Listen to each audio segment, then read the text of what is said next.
इस पर बहुत क्वेश्चंस आते हैं, इसको फ्लो चार्ट के फॉर्म में दे देते हैं और आपको उसे सीक्वेंस में लगाना पड़ता है। अब हम इस डीएनए को स्पेसिफिक लोकेशंस पर कट करेंगे, टुकड़ों में काटेंगे। डीएनए डिपेंडेंट डीएनए पॉलीमरेज या आरएनए डिपेंडेंट डीएनए पॉलीमरेज, कौन सा एंजाइम है जो बॉडी के अंदर रेप्लिकेशन करता है। अगर कोई मेडिसिन है, दवाई है, ड्रग है, तो मुझे पहले उसकी टेस्टिंग करनी पड़ेगी, क्वालिटी चेक कराना पड़ेगा। पहले जानवरों पे टेस्टिंग करेंगे, फिर ह्यूमन पर धीरे धीरे टेस्टिंग करेंगे, फाइनली सक्सेसफुल होगा तो मार्केट में आएगी। इस पर बहुत क्वेश्चंस आते हैं, इसको फ्लो चार्ट के फॉर्म में दे देते हैं और आपको उसे सीक्वेंस में लगाना पड़ता है, स्टेप्स में। रिसेंट ईयर्स में क्वेश्चन आए हैं, प्लीज ध्यान से सुनिएगा। सबसे पहला स्टेप क्या होगा कि आपका जो भी डिजायर्ड जीन है, जेनेटिक मटेरियल है, उसे आप पूरा निकालेंगे। प्लीज लिखो, आइसोलेशन ऑफ जेनेटिक मटेरियल। कैसे आइसोलेट करोगे? अगर सेल वॉल है तो उसे तोड़ोगे, प्लाज्मा मेम्ब्रेन तोड़ोगे, न्यूक्लियस है तो न्यूक्लियर मेम्ब्रेन ब्रेक करेंगे, आरएनए ब्रेक करेंगे, प्रोटीन ब्रेक करेंगे, चिल्ड इथेनॉल डालेंगे, स्पूलिंग से फाइन फाइबर्स, थ्रेड्स के फॉर्म में जो डीएनए उसे निकाल लेंगे। प्लीज नोट करिए। सेकेंड स्टेप, अब हम इस डीएनए को स्पेसिफिक लोकेशंस पर कट करेंगे, टुकड़ों में काटेंगे। Restriction endonuclease, vector DNA and foreign DNA both should be cut with same RE. फिर हम उसमें से अपना डिजायर्ड डीएनए फ्रेगमेंट सेपरेट करेंगे जेल इलेक्ट्रोफोरेसिस से। साइज के बेसिस पर सेपरेट होंगे, smaller the fragment farther it moves.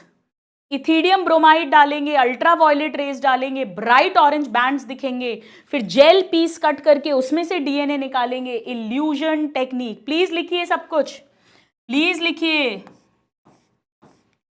लिखो, अभी लिखिए प्लीज।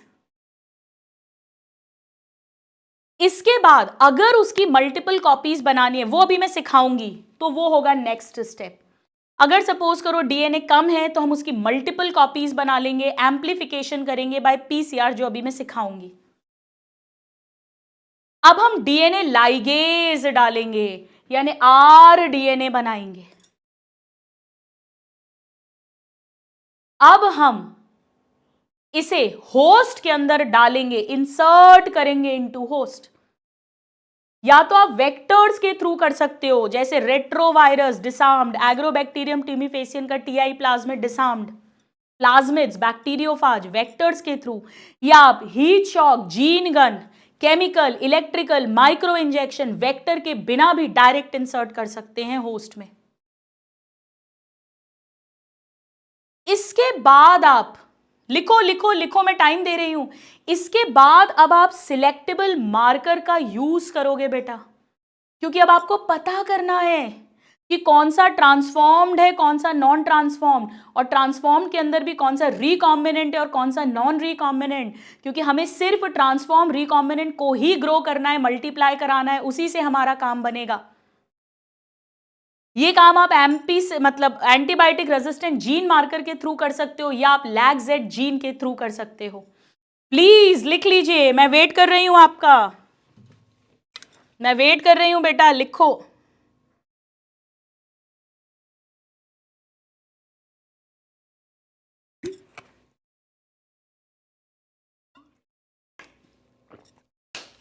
लिखिए लिखिए लिखिए, सुहानी लिखो बेटा, टाइम पास मत करो, लिखो।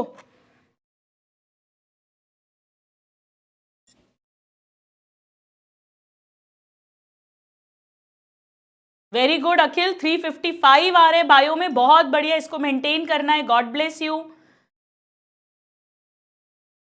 बेटा। ये स्टेप्स बहुत इंपॉर्टेंट है, अभी सिर्फ पीसीआर नहीं पढ़ाया है, बाकी ये सब कुछ हमने पढ़ लिया है। इसके बाद के 2 स्टेप्स केवल लिख लीजिए, केवल लिख लीजिए, आज ही पढ़ेंगे हम। अब हम इसके बाद में अपना प्रोडक्ट बनाएंगे, एक बार लिख लो बेटा। इसके बाद हम प्रोडक्ट बनाएंगे, और एक लास्ट स्टेप भी केवल लिख लो, अभी मैं समझाऊंगी, अभी समझाऊंगी, एक बार लिख लो। क्वेश्चंस कराऊंगी डॉक्टर शाजिया, अभी चैप्टर कहाँ कंप्लीट हुआ है, खूब सारे क्वेश्चंस कराऊंगी 2024 तक के, डोंट वरी। आइए अब कहानी को आगे बढ़ाते हैं, और सबसे पहले हम एक इस स्टेप की बात करते हैं कि अगर सपोज करो मुझे अपने डीएनए की जो पीस मुझे मिला है, जेल इलेक्ट्रोफोरेसिस से जो मुझे पीस मिला है, अब मुझे उसकी मल्टीपल कॉपीज बना के रखनी, एग्जैक्ट कार्बन कॉपीज, उसे कहते हैं पीसीआर। तो एक बार प्लीज सब लोग अपनी वन सेकेंड, सब लोग अपनी एनसीईआरटी निकाल दीजिए स्टूडेंट्स, एक बार प्लीज सब लोग अपनी एनसीईआरटी निकाल लो, एनसीईआरटी निकालिए सब। एक डायग्राम मुझे आपको दिखाना है जिसकी थ्योरी हम पूरी डिटेल में ऑलरेडी लिख चुके हैं।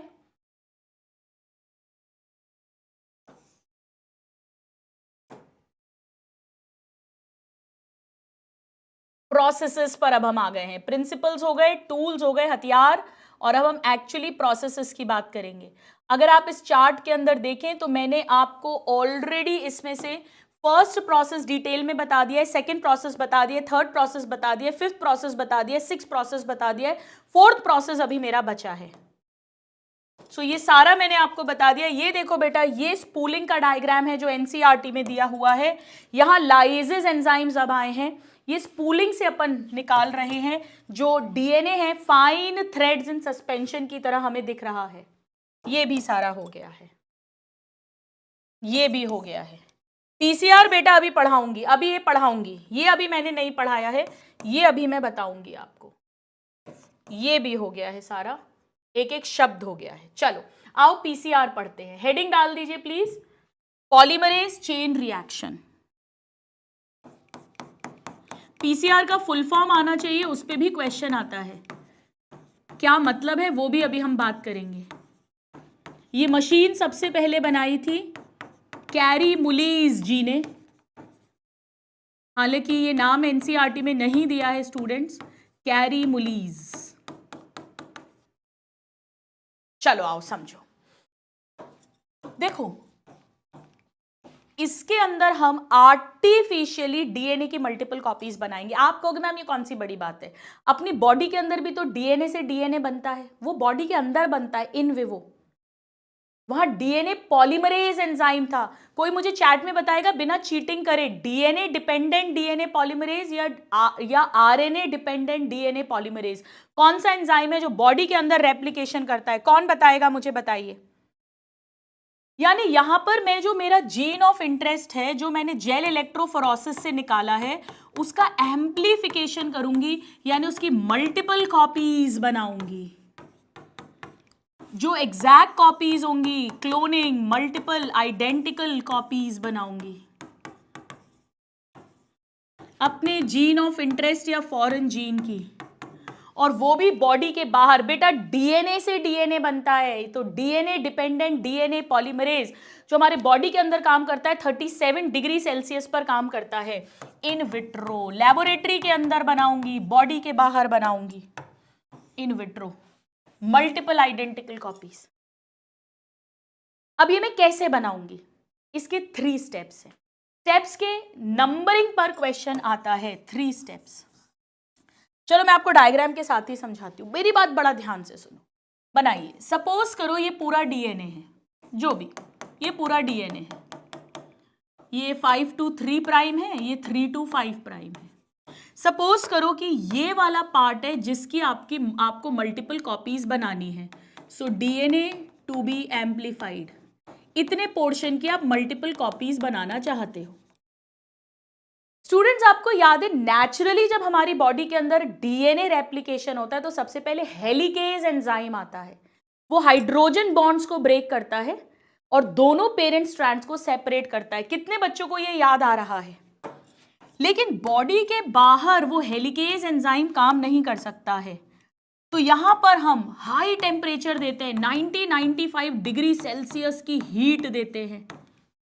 बेटा ये भी वही काम करती है, ये भी हाइड्रोजन बॉन्ड्स को ब्रेक कर देगी, और जब हाइड्रोजन बॉन्ड्स ब्रेक हो जाएंगे तो बोथ स्ट्रैंड्स सेपरेट हो जाएंगे।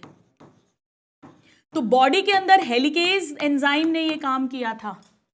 कोई मुझे बताएगा जब डीएनए से आरएनए बनता था, आरएनए पॉलीमरेज जब बनाता था, उस समय भी हम हेलिक्स को तोड़ते थे, वहां कौन सा एंजाइम है जो हेलिक्स को तोड़ता है? ट्रांसक्रिप्शन के अंदर कोई बताएगा? तो जब आप इतनी हाई हीट देते हो, हाइड्रोजन बॉन्ड्स टूटते हैं, दोनों पेरेंट स्ट्रैंड सेपरेट हो जाते हैं, इसे कहते हैं डीनेचुरेशन। फर्स्ट स्टेप डीनेचुरेशन,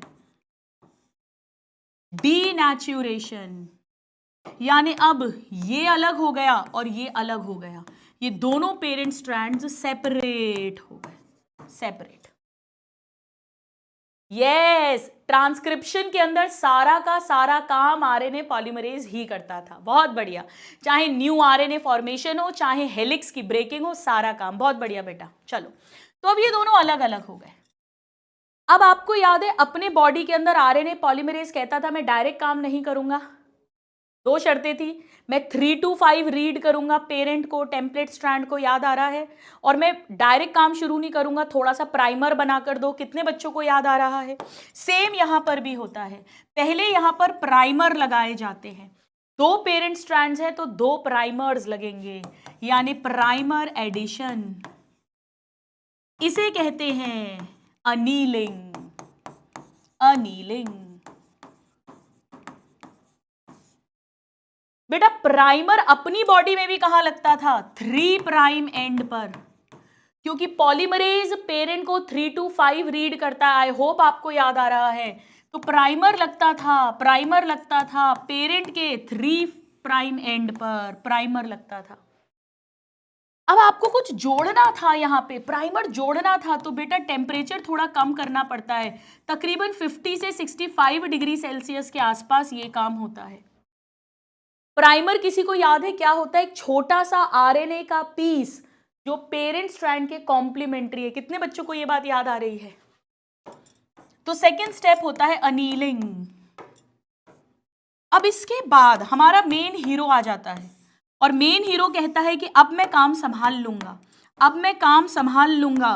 भाई ये था पेरेंट, ये वाले पेरेंट थे व्हाइट कलर से जो बनाए हैं, ये दोनों प्राइमर जुड़े थे, ये दोनों प्राइमर जुड़े थे।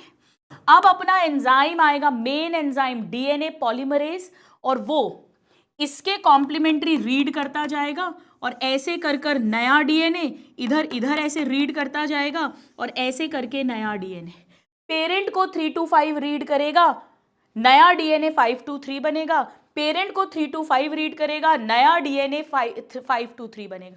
सेम फंडा है बेटा जो मॉलिक्यूलर बेसिस में आप पढ़ते हो, सेम फंडा है। इस स्टेप को कह देंगे, क्योंकि पूरा लंबा हो रहा है, पूरा डीएनए बन रहा है, एक्सटेंशन या इलोंगेशन, या पॉलीमरेज यहां काम करेगा, पॉलीमराइजेशन। फॉस्फोडाईस्टर बॉन्ड्स बनेंगे बेटा, पॉलीमराइजेशन। ये होता है अराउंड 72 डिग्री सेल्सियस पर। अब एक बात फुल कॉन्सेंट्रेशन से सुनो, अगर आपको ये काम करना है तो एक तो आपको न्यूक्लियोटाइड्स मीडियम में डालनी पड़ेंगी। भाई यहां पर मान लो ए है तो ये इसके सामने टी लगाएगा, पर टी होनी भी तो चाहिए मीडियम के अंदर, होनी भी तो चाहिए।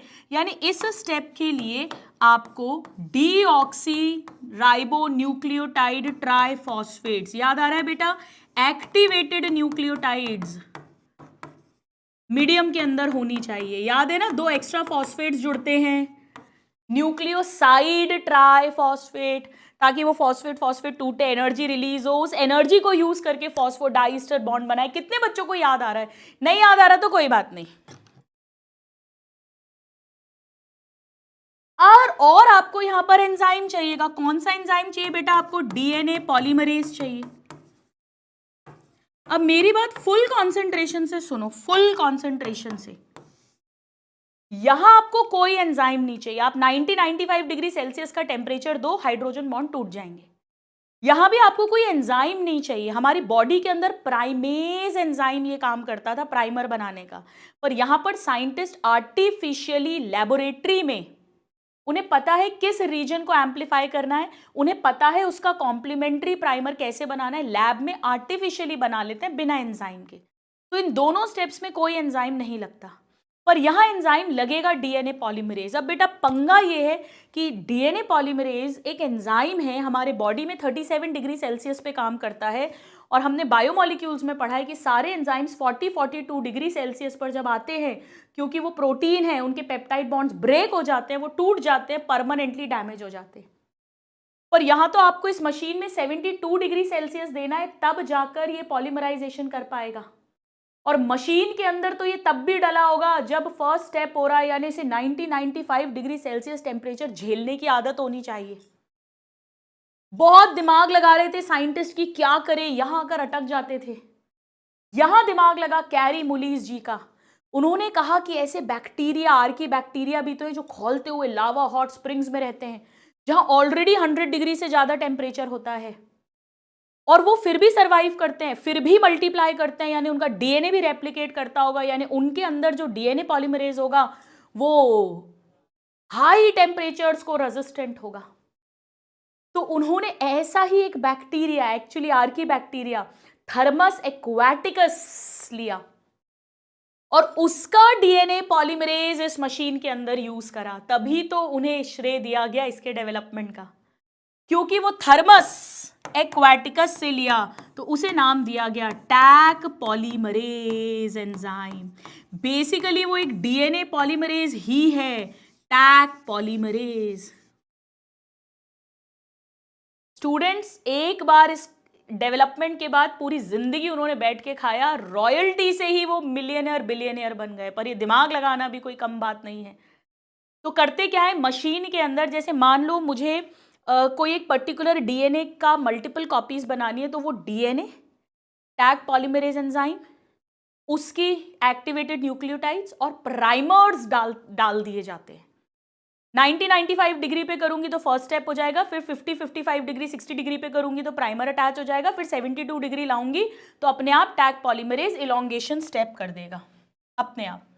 तो ये किससे लिया गया है, thermos aquaticus bacteria. Aquaticus bacteria actually Archie bacteria है, और ये एंजाइम जो है ये थर्मोस्टेबल एंजाइम है, हाई टेम्परेचर्स को भी झेल सकता है, थर्मोस्टेबल थर्मस एक्वाटिकस। तो एक डीएनए से 2 कार्बन कॉपी बन गए और फिर आप इसको वही रिपीट करते जाओगे।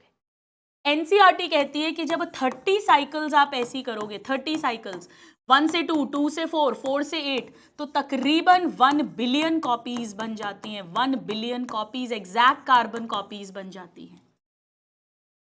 बेटा यहां पर ये सीक्वेंस आना चाहिए, इस पर पीवाईक्यू आता है, इस पर पीवाईक्यू आता है। सीक्वेंस क्या है, सबसे पहले होगा डीनेचुरेशन, उसके बाद होगा अनीलिंग, उसके बाद होगा पॉलीमराइजेशन या एक्सटेंशन या इलोंगेशन, मैं एक ही नाम लिख देती हूं। यहां टैग पॉलीमरेज डाला जाएगा, इलोंगेशन के ठीक पहले tag polymerase should be present. यहां पर प्राइमर ऐड किया जाएगा, यहां हाइड्रोजन बॉन्ड्स तोड़े जाएंगे और सब डिफरेंट डिफरेंट टेम्परेचर्स पर होंगे, यानी इन्हें थर्मल साइकिल्स कहते हैं। ये थर्मल साइकिल्स हैं, यानी टेम्परेचर पर डिपेंडेंट है। बेटा चेन रिएक्शन है, 1 से 2, 2 से 4, 4 से 8, 8 से 16, जैसे माइटोसिस में होता है ऐसे डीएनए बन रहे हैं, चेन रिएक्शन है। और डीएनए का पॉलीमर बन रहा है तो पॉलीमरेज का काम है, पॉलीमरेज चेन रिएक्शन। बहुत बढ़िया जबरदस्त क्वेश्चंस इससे आते हैं और बहुत कॉमनली इससे क्वेश्चंस आते हैं स्टूडेंट्स, बहुत कॉमनली।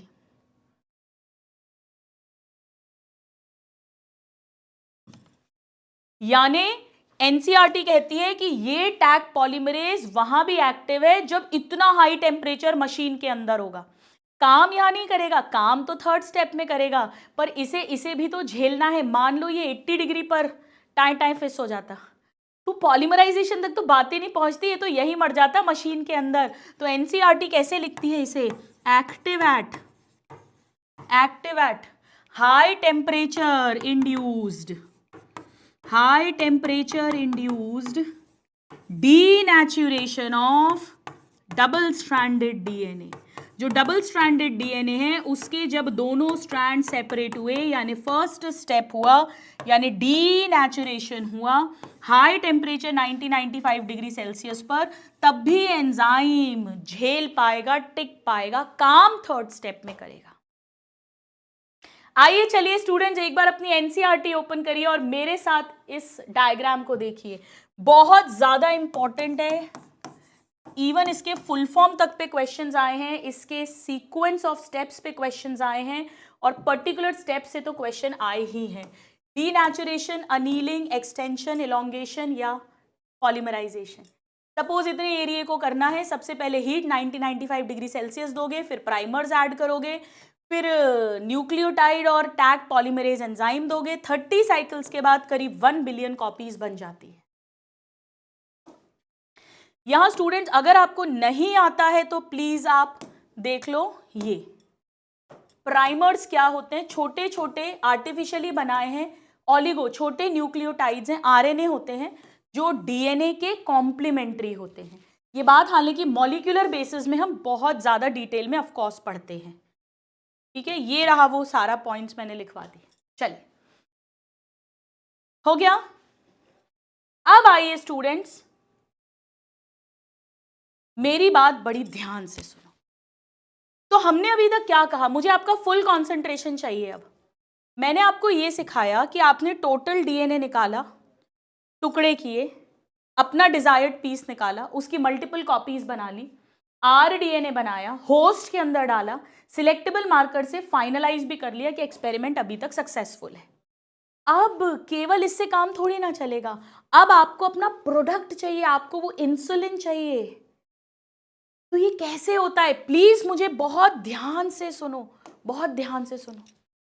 बेटा देखो, आप जो प्रोटीन बनवा रहे हो, सपोज आप इंसुलिन बनाने वाला जीन ई कोलाई में डाला, अभी लिखना मत, ई कोलाई में इंसुलिन बनाने वाला जीन डाला फॉर एग्जाम्पल, तो इंसुलिन कहां बनेगा, ई कोलाई में। नॉर्मली ई कोलाई के अंदर इंसुलिन नहीं बनता, यानी ई कोलाई को हेटेरोलॉगस होस्ट कहेंगे।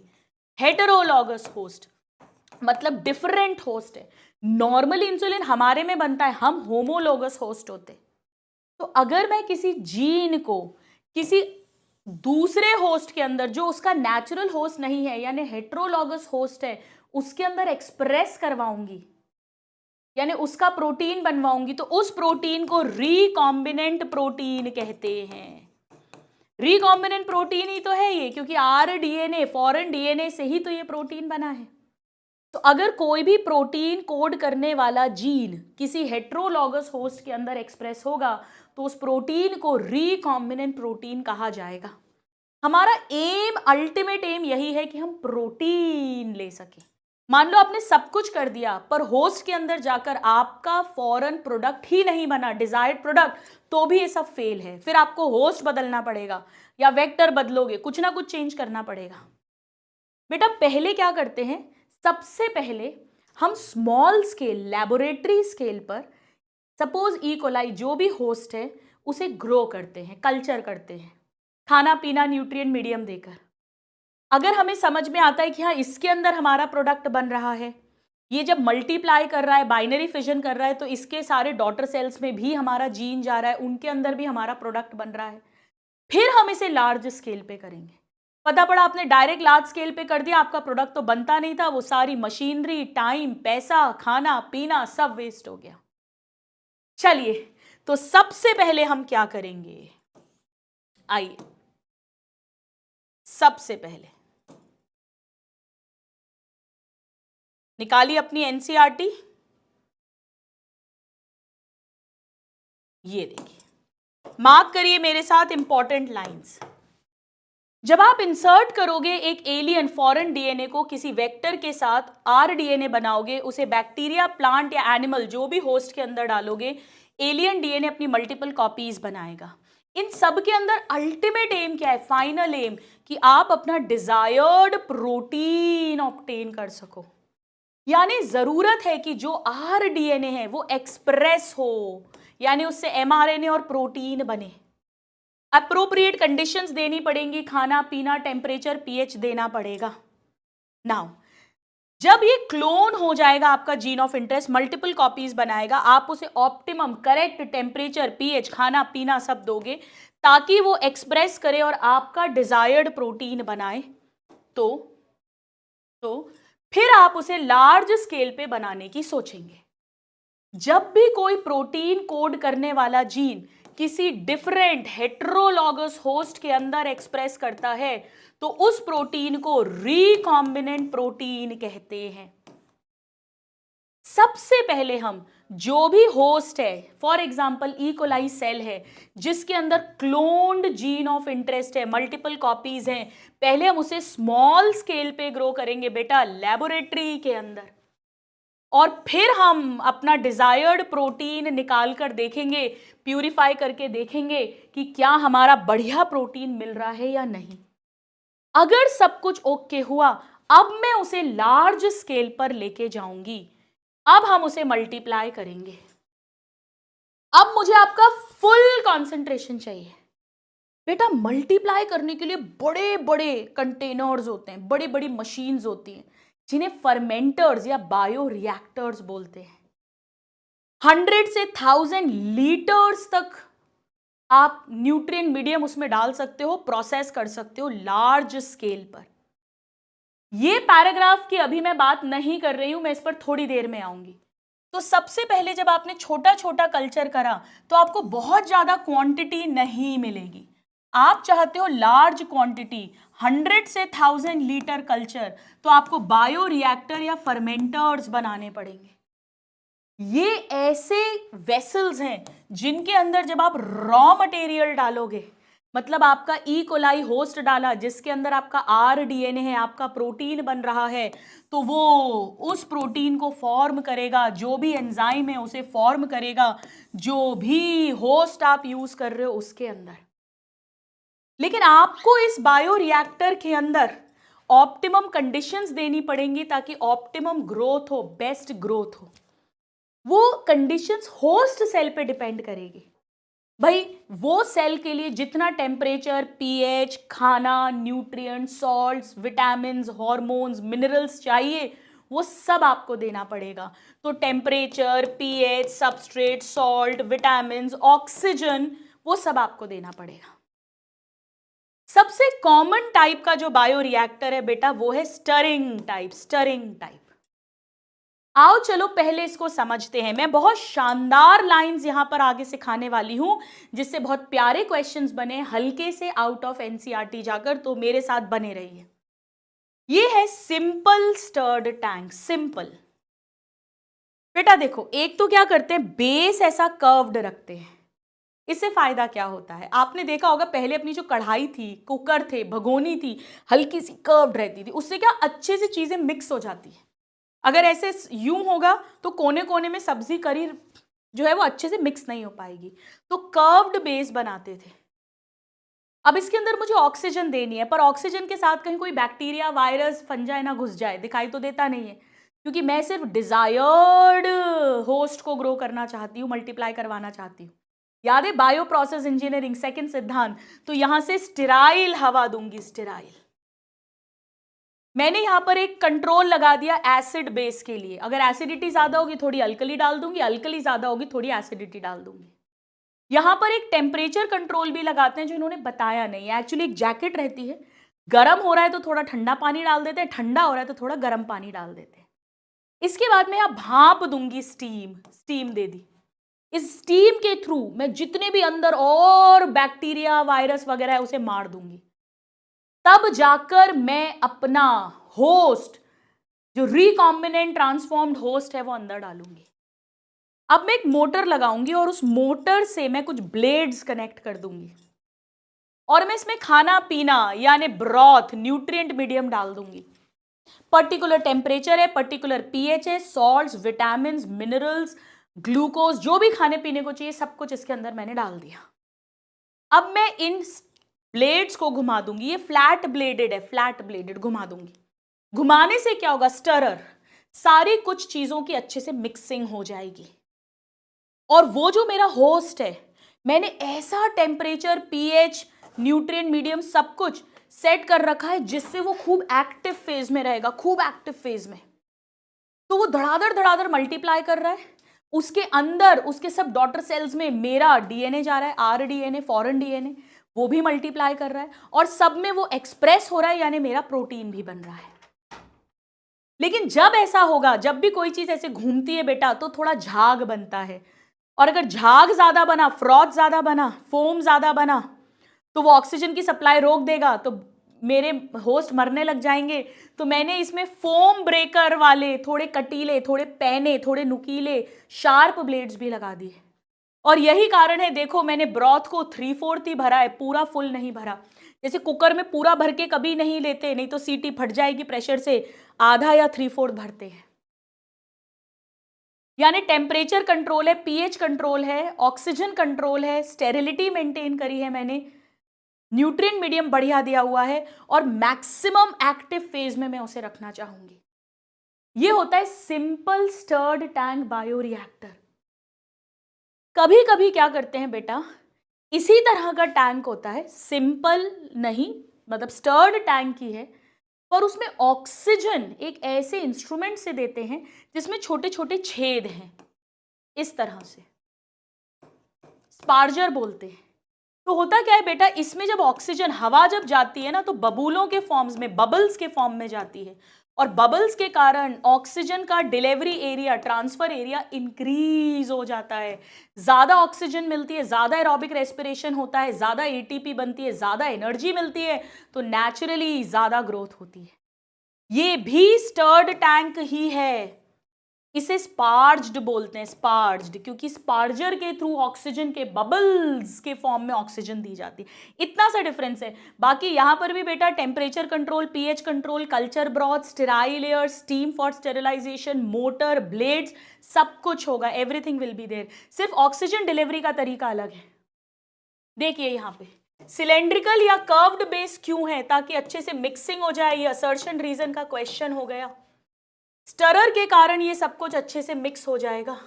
ऑल्टरनेटली आप एयर को बबल करके दे सकते हो, ये वो सेकंड वाला केस है। यानी एक टेम्परेचर कंट्रोल सिस्टम है, पीएच कंट्रोल सिस्टम है, ऑक्सीजन डिलीवरी का सिस्टम है, फोम कंट्रोल का सिस्टम है, एजिटेटर यानी वो ब्लेड्स हैं, और पोर्ट्स हैं जिसके थ्रू आप छोटा छोटा कल्चर डालते जाओगे और विड्रॉ करते जाओगे। अब मैं आपको एक शानदार बात बताने वाली हूं, बहुत ज्यादा इंपॉर्टेंट। ये आउट ऑफ एनसीईआरटी आधा पार्ट है, आधा पार्ट फ्रॉम एनसीईआरटी, इस पे क्वेश्चन आता है।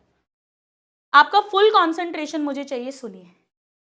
हमारी एनसीईआरटी ये कहती है कि हम कंटिन्यूअस कल्चर सिस्टम यूज करते हैं। बेटा कंटिन्यूअस का मतलब है एक तरफ से आप लगातार अपना होस्ट डाल रहे हो और दूसरी तरफ से जो भी प्रोटीन वगैरह बन रहा है उसे निकाल रहे हो, लगातार चल रहा है। दिन रात आप नया नया होस्ट डालते भी जा रहे हो बना बना के, और जो भी प्रोटीन्स मिल रहे हैं उसे निकालते भी जा रहे हो, लगातार, कंटिन्यूअस। इस केस में हम इस तरह की एनवायरनमेंट रखते हैं कि वो अपने फिजियोलॉजिकली मोस्ट एक्टिव फेज में रहे। बेटा आप जानते हैं कि पहले लैग फेज होता है, फिर लॉग फेज होता है।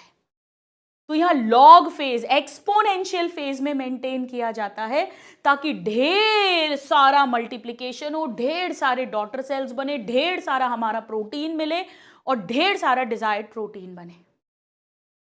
पर एक बार क्वेश्चन एनसीईआरटी के बाहर से बैच फर्मेंटेशन पे भी आया है, बैच। बेटा कई बार यही चीज बैचेस में की जाती है, आप स्क्रीनशॉट ले लेना। बैच का मतलब है, सपोज मैंने 2 घंटे का एक बैच बनाया, तो मैंने क्या किया, यहां से अपना होस्ट डाला, इसको बंद है, आउटलेट पोर्ट नहीं है, 2 घंटे मशीन चला दी। 2 घंटे के बाद मैं मशीन ऑफ करूंगी, तब तक मैंने ना कुछ निकाला है ना फ्रेश डाला है। 2 घंटे के बाद मशीन ऑफ करूंगी, जो भी है उसे निकाल लूंगी, फिर अगले 2 घंटे के लिए मैं दोबारा से फ्रेश होस्ट डाल दूंगी। यहां लगातार नहीं चल रहा, टाइम टू टाइम ऐड और एग्जिट एंडिंग हो रही है। यहां बेटा क्या होता है, जब आपने 2 घंटे के लिए डाला तो हो क्या रहा है, 2 घंटे में पहले लैग फेज आया, लॉग फेज आया, और अब तो खाना पीना एक टाइम आएगा ना जब खत्म हो जाएगा, तो स्टेबल। तो यहां पे बहुत ज्यादा प्रोटीन एक साथ नहीं बनता है। यहां तो आप क्या कर रहे हो, ओपन पोर्ट्स हैं, तो आप लगातार खाना भी रिप्लेनिश करते जाओगे, कल्चर ब्रॉथ भी ऐड करते जाओगे, इस तरीके से कि लॉग एक्सपोनेंशियल फेज में बना रहे। एक बार इन दोनों का स्क्रीनशॉट ले लो, फिर अब मैं आपको एनसीईआरटी की लाइंस पढ़ाती हूं। स्क्रीनशॉट ले लो प्लीज।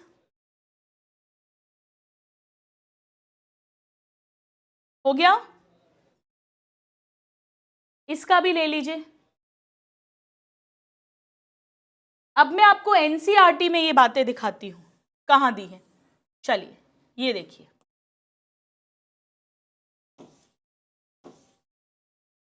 देखो ध्यान से, देखिए सेल्स को मल्टीप्लाई करते हैं कंटिन्यूअस कल्चर सिस्टम में, जहां पर एक तरफ से यूज्ड मीडियम को ड्रेन आउट बाहर निकालते रहेंगे और दूसरी तरफ से फ्रेश होस्ट मीडियम उसे ऐड करते रहेंगे, ताकि सेल्स अपने फिजियोलॉजिकली मोस्ट एक्टिव स्टेज में एक्सपोनेंशियल फेज में बने रहें। इससे बहुत सारा बायोमास और higher yield of desired products मिलता है। एनसीईआरटी की लाइन समझ आई? बैच वाले में तो लैग, लॉग और स्टेबिलिटी आ जाएगी, क्योंकि आप लगातार continuously nutrient medium, fresh medium को रिप्लेनिश टाइम टू टाइम नहीं कर रहे हैं। ठीक है, इसी तरह यहां लिखा है सैंपलिंग पोर्ट्स, ये कंटिन्यूअस है, जहां पर छोटा छोटा कल्चर आप time to time periodically withdraw करो, बैचेस में या कंटिन्यूअस कैसे भी कर सकते हो। अब मुझे आपका फुल कंसंट्रेशन चाहिए। एक जबरदस्त बात पढ़ते हैं हम। आप कहोगे मैम अब तो काम खत्म हो गया, आपका प्रोटीन मिल गया। बेटा एक बात सुनो, केवल मेरा प्रोटीन थोड़ी मिला है, सुनो क्या मिला है। वो जो मैं निकाल रही हूं उसमें एक तो खाना है जो थोड़ा बच गया है, अभी खाया नहीं, न्यूट्रिएंट मीडियम कल्चर। दूसरा कुछ वो जो कट गए होंगे अपने, ई कोलाई मरते भी तो जा रहे हैं, कचुम्बर निकल रहा है, होस्ट सेल। और उन्होंने अपने खुद के प्रोटीन्स भी तो बनाए होंगे भाई, ई कोलाई के खुद के भी तो जीन्स हैं, जो भी होस्ट है उसके खुद के भी तो जीन्स हैं, उन जीन्स में से उसके खुद के भी तो प्रोटीन बन रहे होंगे। जब वो एक्टिव है, फिजियोलॉजिकली एक्टिव है, मल्टीप्लाई कर रहा है, एक्सप्रेस हो रहे होंगे जीन्स, और प्लस मेरा वाला जीन का प्रोडक्ट भी होगा, यानी पूरा मिक्सचर मिला है मुझे। सिंथेसिस हो गया, हाँ हो गया। लिविंग होस्ट के अंदर हो गया, हाँ हो गया, यानी बायोसिंथेसिस कंप्लीट हो गया। पर उसमें से अभी मुझे मेरा प्रोडक्ट ढूंढना है। बेटा फिल्ट्रेशन, सेडिमेंटेशन, इस तरह की प्रोसेसिंग करनी पड़ेगी।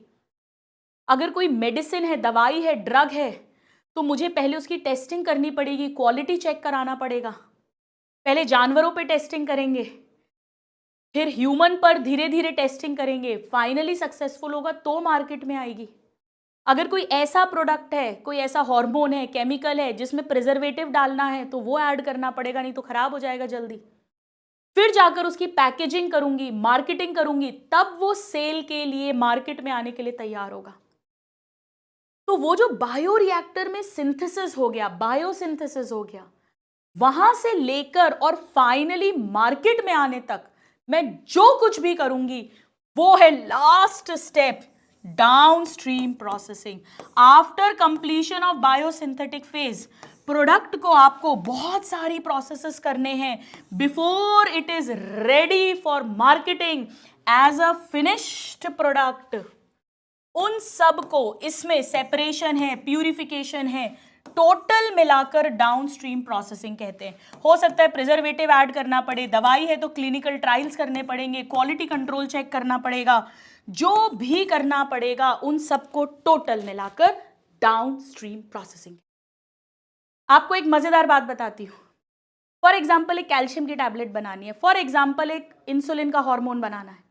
बेटा जितनी फार्मा कंपनीज हैं उन सब में डाउनस्ट्रीम के पहले के प्रोसेसेस सेम होते हैं, सब में सेम होते हैं, पर डाउनस्ट्रीम प्रोसेसिंग हर company to company, product to product vary करती है।